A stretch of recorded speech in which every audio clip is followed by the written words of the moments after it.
아멘.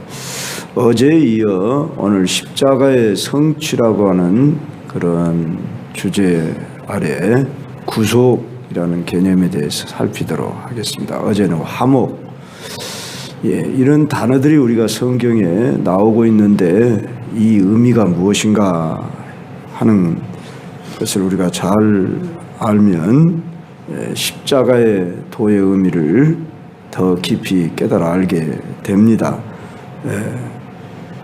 구속의 가장 기본적 개념에 있어서 속한다는 것은 산다. 산다고 하는 리브가 아니라 산다. 물건을 산다. 혹은 다시 산에 온다는 이런 의미를 갖습니다. 그러므로 하나님의 건져주시는 행동을 필요하게 만드는 우리의 비참하고 사로잡혀 있는 상태가 된다. 특별히 제가 여기 우리의 비참하고 사로잡혀 있는 상태 때문에 우리는 구속이 필요한 존재.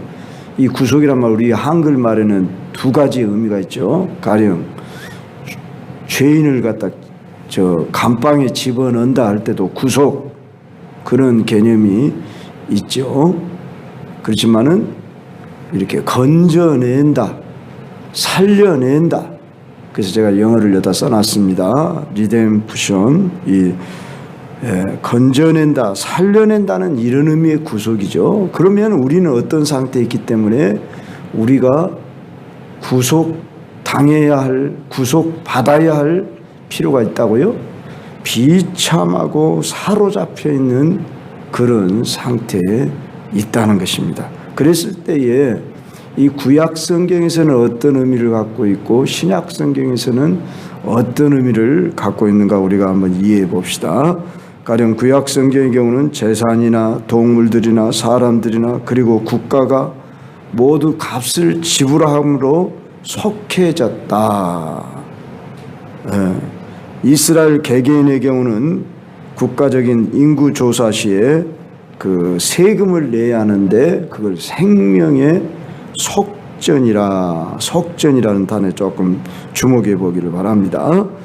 구속에는 언제나 값을 지불하는 일이 수반되는데 속전이 지불되어야 했습니다. 그래서 평민이 됐든 귀족이 됐든 이런 어떤 속전을 필요로 했다. 이 단어는 원래 노예를 매매하거나 해방시켜주는 일에서 고대 세계에서 사용되던 그런 기술적인 용어라. 자, 그러면 신약시대에 와서 신약시대란 예수님이 오신 이유를 말합니다. 구속을 필요로 하는 사람은 포로 상태에 있거나 자유케 하려면 그 포로 상태에 있으면 그 사람을 자유케 해야 하잖아요. 지금은 노예가 거의 없는 시절이지만은 로마 시대에 거의 3분의 2 정도가 노예였다. 그렇게 알려집니다. 그러니까 자유민보다 포로가 노예인들이 더 많았다. 값을 주고 사고 팔고 하는 그런, 즉 포로나 전쟁에서 포로로 잡혀있는 사람이나 노예들을 자유케 하려면 속전이 반드시 필요했는데 바로 예수님 자기 자신을 가리켜 바로 우리를 위한 속전, 대속물이 되어주신다. 유명한 구절이죠. 마가복음 10장 45절. 인자가 온 곳은 섬김을 받으려 함이라 도리어 섬기려 하고 많은 사람의 대속물로 주려 함이라. 거기서 대속물이란 바로 우리 주님이 우리의 죄를 속하기 위해서 자신이 속전으로 내어주신다. 그런 의미다. 그 말입니다. 그래서 디모데전서 2장 5절에도 보면 하나님은 한 분이시와 하나님과 사람 사이에 중보자도 한 분이시니 곧 사람이신 그리스도 예수라. 그가 모든 사람을 위하여 자기를 대속물로 주셨으니. 그럴 때 우리가 그 대속물이란 바로 그 시대에 값을 지불하고 대신 우리 위하여 내어주시는데 예수님 친히 자기 몸을 우리를 위하여 내어주시겠다. 그렇게 약속하신 대로 이루어 주셨다. 그래서 우리들이 구속되어야 할 그 공경은 어떤 상태냐? 구약시대와 신약시대로 제가 이렇게 나눠봤습니다. 구약시대는 인간은 빚, 채무 상태에 있고 포로나 노예나 유배당해야 할 그 형벌과 같은 여러 가지 사회적 상황으로부터 사람들이 속함을 받을 필요가 있었다 그 말입니다. 그러면 예수님이 오신 이후 그 시대의 그 속전은 이미 성취된 시대죠. 예수 그리스도 자신의 몸을 우리 위하여 속전으로 지불되었는데 우리는 지금 현재 상태, 그러니까 예수님 오신 이후로 우리는 2000년이 지난 지금 오늘 우리가 살아가는 이 시대에 우리는 죄책과 심판은 이미 어땠어요? 속전으로 예수 그리스도를 통해서 우리는 대속을 받았어요. 그러나 여전히 완전하게 되는 몸의 구속을 우리는 기다리고 있는 지금 현재 상태에 있다고 말입니다. 몸의 구속. 여기에 여러분이 그날이 우리 주 예수 그리스도께서 재림하시는 날이죠. 그런데 우리들뿐만 아니라 저 로마서 8장 후반부에 가면은 그런 말씀이 나와요. 그때는 모든 신음하고 있는 피조물들이 부패라는 굴레에서 해방될 것을 바라보며 하나님 자녀가 누리는 영광의 자유에 참여하기를 고대하고 있다고 말이에요. 저기 산에 있는 나무이며 짐승들이며 모든 이 만상에 있는 만물들도 그 마치 우리들이 자유케 되는 그날을 기대하면서 신음하고 탄식하는 것으로 비유적인 표현이죠. 그렇게 표현을 했습니다. 그래서 우리만 구원받는 게 아니라 만물이 새롭게 되어지는 그걸 회복이라고 그러죠. 이렇게 해서 회복되는 그날을 고대하고 있다 그 말입니다. 이 세상 만물들도 그렇게 표현을 하고 있어요. 자, 그러면 우리에게 구속의 대가는 무엇이었습니까? 그 값은 바로 오늘 읽었던 본문으로 다시 돌아가 봅시다. 때가 참에 하나님이 그 아들을 보내사 예수님의 성육신, 이 세상에 육신의 몸을 입고 오심이 시작된 거예요. 무엇이요? 우리의 구속을 위하여 하나님이 인간 세상 피조물 가운데 오셨다.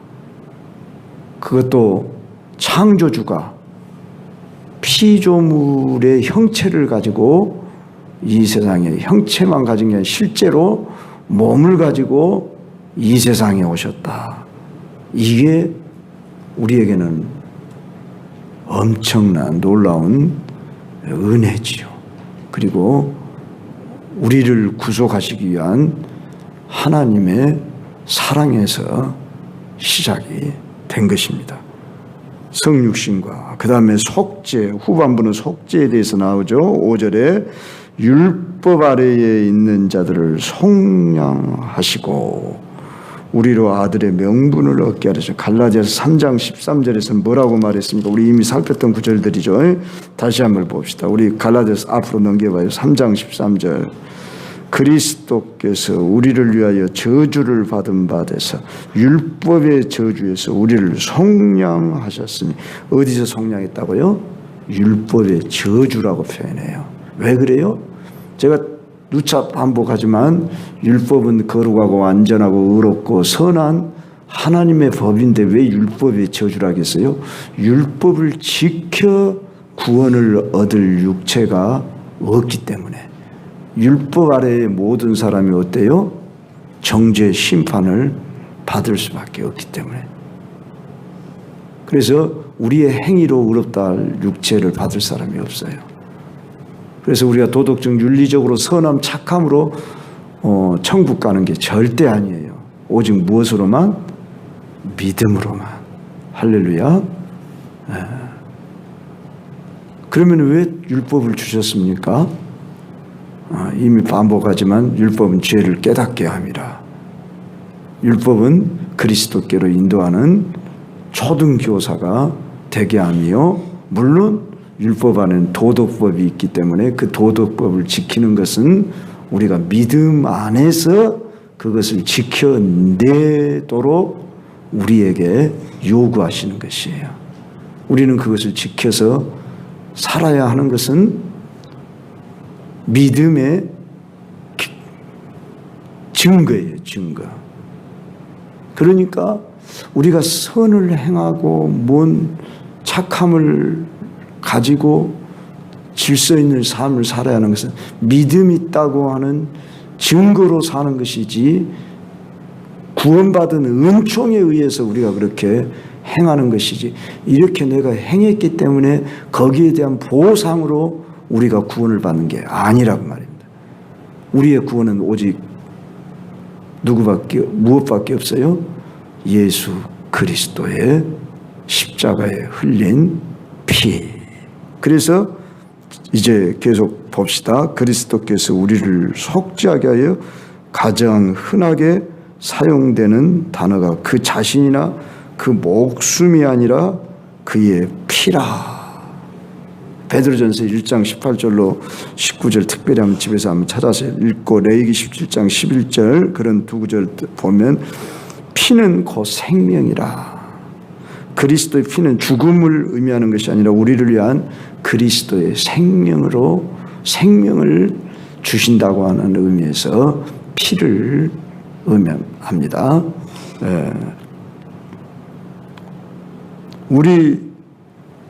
그러므로 우리 안에 누가 사시에요?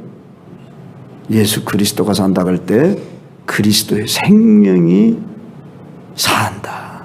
할렐루야. 얼마나 감사합니까? 우리 주님의 주 대신 로드십이죠. 우리의 주가 되시는 그 로드십으로 말미암아 우리를 사셨어요. 속전을 자신의 몸에 생명을 지불하시고 나를 사시고 우리를 사셨어요.